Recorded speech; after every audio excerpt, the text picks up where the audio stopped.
আমি আজি আহিছোঁ কামৰূপ জিলাৰ বকৰ পৰা প্ৰায় 5 কিলোমিটাৰ ভিতৰত থকা পাৰ্বতী পাহাৰত। ইয়াত প্ৰত্যেক বছৰে গৰু বিহুৰ দিনাখন হাজাৰ হাজাৰ ভক্তৰ আগমন ঘটে। আৰু আপোনালোকেও চাওকচোন ইয়াৰে কিছু দৃশ্যাংশ।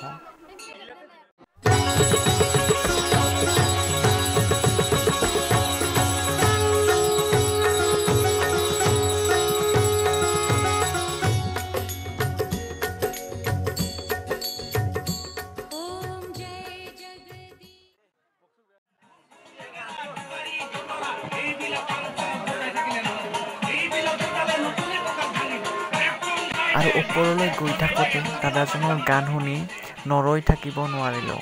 সঁচাই এইবোৰহে প্ৰকৃত অসমীয়া গায়ক।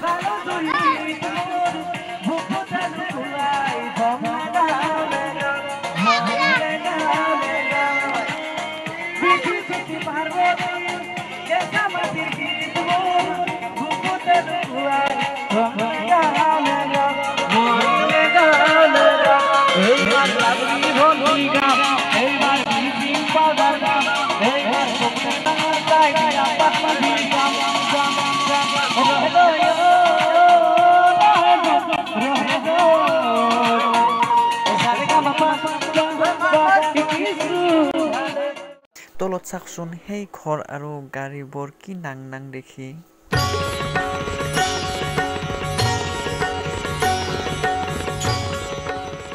চাওক হা মানুহৰ ভিৰ, একদম ট্ৰেফিক জাম লাগি যায়।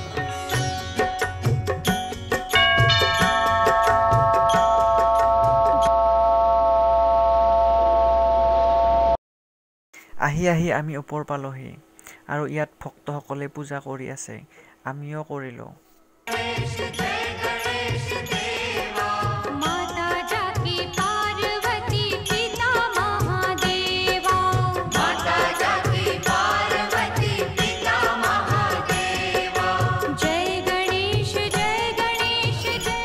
হয় নমস্কাৰ, আপোনাৰ চেনেলৰ জৰিয়তে দি মই অসমবাসী ৰাইজক চেনেহৰ বাপতিসাহোন ৰঙালী বিহুৰ আন্তৰিক শুভেচ্ছা জ্ঞাপন কৰিছোঁ। আৰু আপুনি সোধাৰ নিচিনাকৈ মই বৰ্তমান উপস্থিত আছোঁ বক চহৰৰ পৰা 4-5 কিলোমিটাৰমান পশ্চিম দিশে অৱস্থিত মা পাৰ্বতী গোসানী থানত। এখন পাহাৰ হয়, সুউচ্চ পাহাৰ হয়। এই পাহাৰত প্ৰতি বছৰে আজিৰ এই বিশেষ দিনটোত অৰ্থাৎ গৰু বিহুৰ দিনাখন আমাৰ অঞ্চলবাসী ৰাজ্যৰ বিভিন্ন অঞ্চল প্ৰান্তৰ পৰা ভক্তপ্ৰাণ ৰাইজৰ সমাগম ঘটে। আৰু প্ৰবাদ মতে ইয়াত হেনো আজিৰ তাৰিখত যদি কিবা ঈশ্বৰৰ ওচৰত যদি প্ৰাৰ্থনা কৰা হয়, কিবা যদি মনৰ আবেদন কৰা হয়, তেতিয়াহ'লে সফল হয় বুলি পূৰ্বৰ পৰা চলি আহিছে। আৰু সেই মৰ্মে ইয়াত আজি হাজাৰ হাজাৰ ভক্তৰ গমন ঘটে। আৰু সেই মৰ্মে মই প্ৰতি বছৰে অহাৰ নিচিনাকৈ এইবেলিও মই আহিছোঁ। আৰু ইয়াৰ জৰিয়তে দি মই অসমবাসী ৰাইজক পুনৰবাৰ ৰঙালী বিহুৰ আন্তৰিক শুভেচ্ছা জ্ঞাপন কৰিছোঁ। আশা কৰোঁ আগন্তুক অসমীয়া নৱবৰ্ষটো আপোনালোকৰ সকলোৰে সুখময় হওক, শান্তিময় হওক, সম্প্ৰীতিৰে ভৰি পৰক, সমৃদ্ধিৰে ভৰি পৰক আৰু সকলোৰে অন্তৰত ভাতৃত্ববোধ জগাই তোলক, তাৰে কামনা কৰিছোঁ। ধন্যবাদ।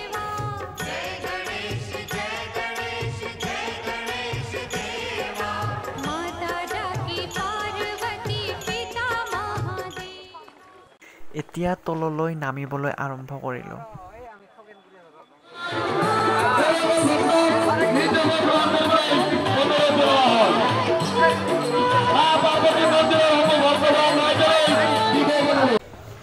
আৰু আমি পাহাৰৰ পৰা নামি থাকোঁতে আমাৰ হাইস্কুলৰ জীৱনত পঢ়া বন্ধু কেইজনক লগ পালোঁ। লগ পাই খুব ভাল লাগিল। তো অলপ ৰখি দিলোঁ আৰু কিবা কওঁ। সঁচাকৈ বহুত ভাল লাগিল একদম। মানে আমি আহিলোঁ এতিয়া বৰ্তমান মানে খানা খাই আহিলোঁ। খানা আছিল, চ' মোৰ লগত আছিল, এতিয়া মোৰ লগত থাকে। এই মানে কি হেৰি এই ৰঙা টুপি দেই, বৰ্তমান ৰঙা টুপি আছাম পুলিচত মানে আছে তাৰমানে এতিয়া বৰ্তমান মানে ইয়ে মোক বৰ্তমান পাৰ্বতী পাহাৰত আছে। পাৰ্বতী পাহাৰত মাত দিব নোৱাৰিলোঁ পাৰ্বতীক, একো নাই, সেৱা কৰিলোঁ আৰু বাকী আমাৰ এই ছয়গাঁৱৰ মোৰ লগ তাতে এটা আছে এতিয়া। আৰু মন জিগ্ৰী দোস্ত আমাৰ এটা কলেজত একদম মানে টপত আৰু মন আৰু বায়ন বুলি ক'লে কলেজত। বাকী তই ভাল লাগিল তই ইউটিউবৰ বিৰাট ভাল লাগিল মানে অলপমান ফলকনি তোলাই আছা চাই ভাল লাগে মোৰ বিৰাট আপোনালোকো আহক এবাৰ ইয়ালৈ চাই যাওকহি আৰু ভিডিঅ'টো চাই কেনে পালে জনাব লগতে চেনেলটো ছাবস্ক্ৰাইব কৰি দিব আৰু সকলোলৈ শ্বেয়াৰ কৰি দিব ধন্যবাদ